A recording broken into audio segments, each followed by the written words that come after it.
איך להפסיק להרגיש כאב של אנשים אחרים? אנשים מספרים לי מה הם מרגישים, ואני פשוט חווה את הכאב הזה ביחד איתם, וקשה לי. אז אני לא רוצה יותר לשמוע שום דבר מכאיב. אני לא רוצה לשמוע על סבל של אחרים, כי פשוט אני מרגיש את זה גם. איך אני יכול להפסיק את זה? אני הולכת לתת לכם טיפ שעובד כמו קסם. בואו נעשה פתיח קצר ונתחיל.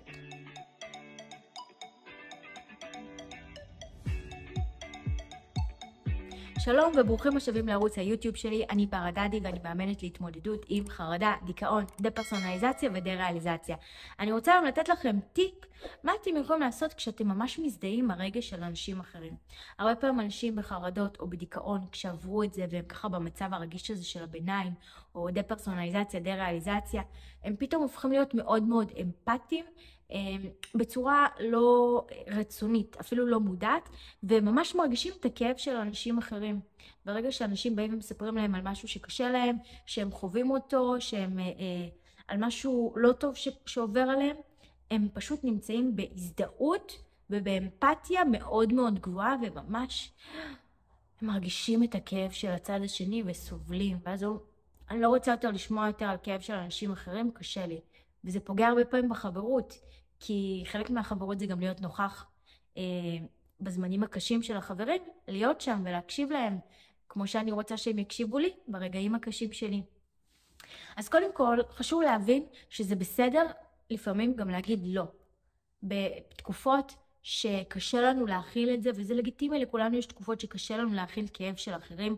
הכאב שלנו, אנחנו מרגישים אותו חזק, ואנחנו לא יכולים להיות שם ולהכיל ולהיות אמפתיים בשביל אנשים אחרים, וזה בסדר לבוא ולהגיד בצורה מאוד שקופה, ולשים על השולחן, וכמובן בכנות ובאכפתיות, ולהגיד, אני מאוד אוהבת אותך, את חשובה לי, ואני מאוד ארצה להקשיב ולהיות שם בשבילך, אני פשוט לא יכולה כרגע, כי אני עוברת תקופה עם עצמי שהיא לא טובה, וקשה לי להכיל כרגע בעיות של אנשים אחרים.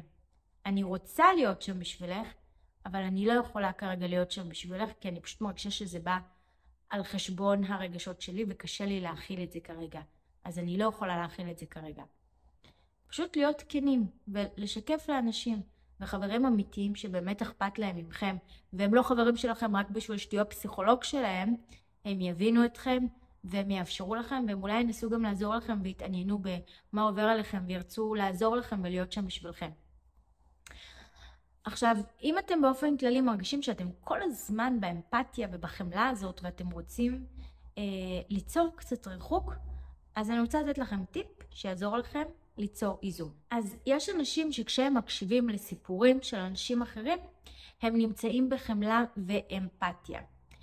זה מגיע בדרך כלל מהילדות, זה מגיע מתוך המחשבה שהיא לא הגיונית, אבל כילדים אנחנו מאוד רוצים לעזור ואנחנו לא יכולים, אנחנו לא יודעים איך, כי אנחנו קצת חסרי ישע, אין לנו יותר מדי כלים, אין לנו יותר מדי אפשרויות, ואז לפעמים אנחנו מרגישים שאם אנחנו ניקח עלינו את הכאב, אז לצד השני יהיה טוב, ואז בעצם אנחנו נרוויח מזה, אנחנו נרוויח מתוך זה אכפתיות, אהבה, יותר זמן. זאת אומרת, נגיד אם לאמא מאוד מאוד כואב, אם אני אקח עליי את הכאב, אז אמא תוכל להיות שם בשבילי, לתת לי יותר אהבה, חיבה, לדאוג לי, לחבק אותי ולהיות יותר נוכחת. בסופו של דבר כילדים אנחנו רוצים תשומת לב, אנחנו רוצים אהבה, וכשאנחנו לא מקבלים את זה אנחנו מנסים לחשוב איך אפשר להשיג את זה, ואז אנחנו מאמצים כל מיני דפוסים באופן לא מודע שכשאנחנו גדלים הם יכולים לפעמים להיות בעייתיים בשבילנו. אז הרבה פעמים האנשים שיש להם ככה אמפתיה וחמלה מאוד מאוד גדולה, שממש מזדהים עם הרגש של הצד השני, הרבה פעמים זה מגיע משם, שהם למדו בגיל צעיר באופן לא מודע לקחת את הכאב או להיות הפסיכולוג של ההורים.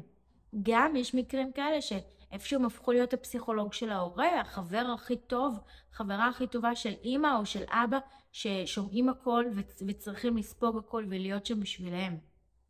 אז זה שירת אותנו במהלך השנים, זה נתן לנו חברים ואנשים שרצו להיות איתנו ולדבר איתנו, כי זה עשה להם מאוד טוב לשתף אותנו, אנחנו יכולנו לספוג את הכל ולתת גם את העצות הכי טובות, אבל פתאום באיזשהו שלב בחיים יכול להיות שזה כבר כבד לנו וכבר קשה, או שאנחנו מרגישים שאנשים חברים שלנו רק בשביל השיחות ואין משהו מעבר, כי אנחנו גם לא מצליחים לשתף, שאולי אנחנו גם מרגישים אם אני אשתף, בעצם זה לא מעניין אותם למה שהם ירצו להקשיב לי, או מה כבר הם יכולים להגיד לי, כי אני תופסת מעצמי הפסיכולוגית הכי טובה שיש, כי הנה, אני נותנת לכולם עצות, אז אני נותנת לכולם את העצות הכי טובות, אז אני יודעת מה העצות הכי טובות שיש, ואין לי עצות בשבילי, אז אין עצות מה הם יכולים כבר להגיד.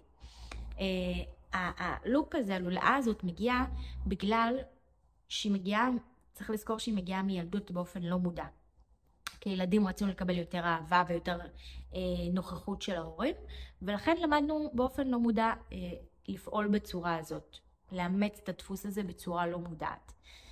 ועכשיו כשאנחנו רוצים לשנות את הדפוס הזה, אז אנחנו צריכים לחזור אחורה רגע ולהבין שזה נעשה ממקום של אגו. אנחנו נותנים לזה פרשנות של אכפתיות וטוב לב ואנשים טובים, ואנחנו חושבים שאם אנחנו לא נהיה בחמלה ובאכפתיות הזו, אז אנחנו לא נהיה אנשים טובים.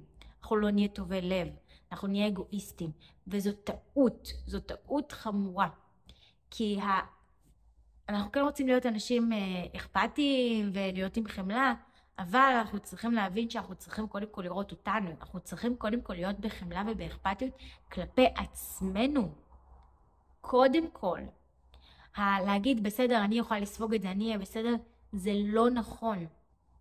כשאני בחמלה ובאכפתיות כלפי אנשים, לפני שאני בחמלה ואכפתיות כלפי עצמי, זה מגיע מתוך המקום שאני רוצה שיש לי ציפיות מהם. אני רוצה שהם יאהבו אותי, אני רוצה שהם יקבלו אותי, אני רוצה שיהיה להם אכפת ממני.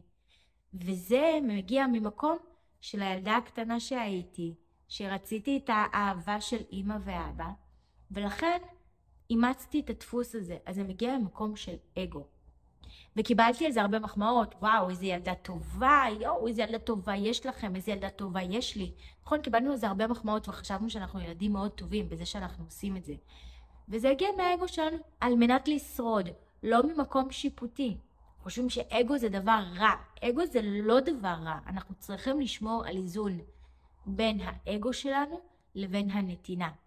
הבעיה בחמלה ובאכפתיות, באנשים שהם מאוד מאוד רגישים כלפי האחרים, שזה מגיע ממקום של האגו לשמור על עצמי. אם אני אתן לאחרים ואני אקשיב להם ואני אהיה בחמלה ואכפתיות כלפיהם, אז הם יאהבו אותי, אז הם לא יפגעו בי, אז הם יהיו חייבים לי, אז אני אדע את הסודות שלהם, ואז הם לא יוכלו לעשות לי משהו. מסתתר שם איזשהו משהו שכילד או ילדה קטנה למדנו ואימצנו. ולכן עכשיו אנחנו רוצים להשתחרר מזה, כי זה כבר לא משרת אותנו. זה שירת אותנו הרבה שנים, וזה בסדר, זה נתן לנו הרבה כלים וכישורים, זה קידם אותנו בכל מיני תחומים, וזה מגיע לשלב שזה כבר לא מקדם אותנו יותר. ומה שאנחנו רוצים לעשות זה ליצור איזון. כשאנחנו מרגישים את הכאב של האחר, וזה מפריע לנו, זה אומר שכשבן אדם אחר מדבר, אני לא חושבת איך לעזור לו, אלא אני חושבת על איך אני מרגישה ביחס לזה. זאת אומרת, הפרשנות שלי עוברת דרך עצמי. הוא מדבר, וכשאני מקשיבה לו, אני עוברת דרך עצמי ואז מקשיבה לו.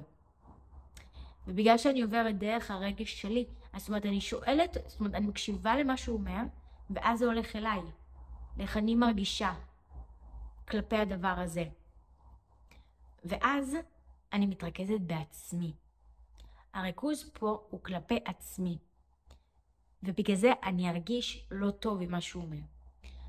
איך אני מנתקת את הרגש? אחד הטיפים והטריקים זה בעצם, כשאני מקשיבה לו, אני לא שואלת את עצמי איך אני מרגישה ביחס לזה. אני מקשיבה לו ואני חושבת מה יוכל לעזור לו. מה יוכל לעזור לבן אדם הזה. שצריך להבין, הרגישות הזו היא באמת שירתה אותנו בהרבה מקומות, וזה בסדר, אנחנו לא רוצים להעלים אותה לגמרי, אנחנו רוצים רק ליצור איזון.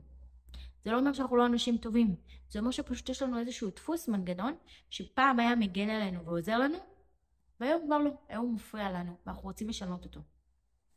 אז כשאני מקשיבה לאנשים אחרים, ובכל לשאול את עצמי איך אני מרגישה ביחס לזה, אני מנתקת את עצמי מהסיטואציה, אני לא מכניסה את עצמי לנעליים שלו, אני לא מזדהה עם הרגש שלו, כי אז מה קורה?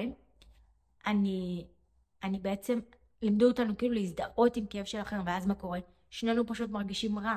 זה לא עוזר לו. אז אני יכולה פשוט לעמוד בצד ופשוט להיות שם נוכחת, לפעמים רק להקשיב ולתת אוזן קשבת, ולהגיד, אני ממש מצטערת בשבילך, ולתת חיבוק, ולהגיד, אני פה בשבילך, אם אתה צריך משהו, אני כאן, לעזור לך, וזה מבאס לגמרי, וזה מה זה עצוב, מה שאתה מספר לי, פשוט בעצם להראות שאני איתך בתוך זה, כי לפעמים אנחנו רק רוצים שיהיה איתנו מישהו, נכון? אנחנו לא צריכים את העצות ואת הטיפים, ושתפתור לי את זה, ושתגיד לי מה לעשות, אני לא צריכה את כל זה, רק שתהיה פה בשבילי. ולפעמים כן צריך איזושהי עצה, בעצם שמישהו יראה לנו היגיון, את הדרך יציאה. ובשני המקרים זה לא יעזור אם אני אהיה בהזדהות עם הבן אדם, אם אני אהיה בהזדהות של הרגש. אז מה שאני עושה, אני בעצם מנתקת את עצמי, ואני מקשיבה לסיפור ואני חושבת, בזמן שהוא מספר, אני לא שואלת את עצמי איך אני מרגישה, איך זה מרגיש, אלא אני שואלת את עצמי, מה יוכל לעזור לו? אם אני אוכל רגע להסתכל בחוץ, אני אוכל לחשוב, מה יכול לעזור לבן אדם הזה? אולי חיבוק, אולי רק להיות נוכחת, אולי לתת לו עצה. זאת אומרת, אני צריכה לקרוא את הסיטואציה, אני צריכה לקרוא אותו, ולא לקרוא אותי. ואז זה מנתק אותי רגשית, הדבר הזה, כי אני מפעילה פה יותר את הראש, ויותר את ההיגיון, וכמובן שגם הרגש יהיה שם. אנחנו פשוט רוצים ליצור את האיזון. כשהרגש מוביל אותנו, אז אנחנו פשוט כואב לנו, מישהו מספר לנו משהו עצוב, ובמקום שאנחנו נהיה שם בשבילו, אנחנו בסוף יוצאים פגועים מזה, ואנחנו בכלל לא שם בשבילו, כי אנחנו בתוך הרגש שלנו. המטרה היא בעצם ליצור איזון. לכן אנשים שהם פועלים יותר מהראש ומאוד מנותקים רגשית, שבדרך כלל קשור לכל מיני טראומות מהעבר ומהילדות, אנחנו רוצים לעורר בהם יותר את הרגש, וכשאנחנו מקשיבים לסיפור, אז אנחנו רוצים יותר רגע להיות בהזדהות ובחמלה ובאמפתיה, ואנשים שהם יותר מדי בחמלה ובהזדהות ובאמפתיה, עד שממש מרגישים את הכאב של אחרים, שזה כבר עושה להם לא טוב, וזה פוגע בהם לפעמים, אז אנחנו רוצים לאזן את זה, ולהכניס גם את המקום של ההיגיון, של המוח, של הראש, כדי לאזן את זה. בנוסף, בלי קשר, יש גם את המקום של לאזן בין האגו לבין אחרים, ולעשות סדר מה זה האגו ומה זה לראות אחרים. הרבה פעמים אנחנו מפרשים דברים של האגו כטוב לב, וזו טעות, ואז בגלל זה אנחנו נשארים בתוך איזשהו לופ של אגו, וזה גורם לנו הרבה פעמים להיפגע. כשיש את האגו שלנו בפנים, אז אנחנו יכולים להיפגע. כשזה באמת מגיע מטוב לב, מרצון לעזור לאחרים, אז אנחנו בדרך כלל לא ניפגע, אבל זה כבר נושא לסרטון אחר. אני מקווה שהטיפ הזה עזר לכם, כן תעשו לייק כדי שיגיע לעוד אנשים ויוכל לעזור גם להם. אם גם לכם יש טיפים, תרשמו כאן בתגובות ותשתפו אותנו בטיפים שלכם, איך אתם צריכים לא לקחת את הדברים ללב ולהיפגע ככה כשמישהו מספר לכם על משהו רע שקרה לו. ואם עדיין לא לחצתם להירשם כמנוי, לחצו עכשיו להירשם כמנוי, וניפגש בסרטון הבא. ביי!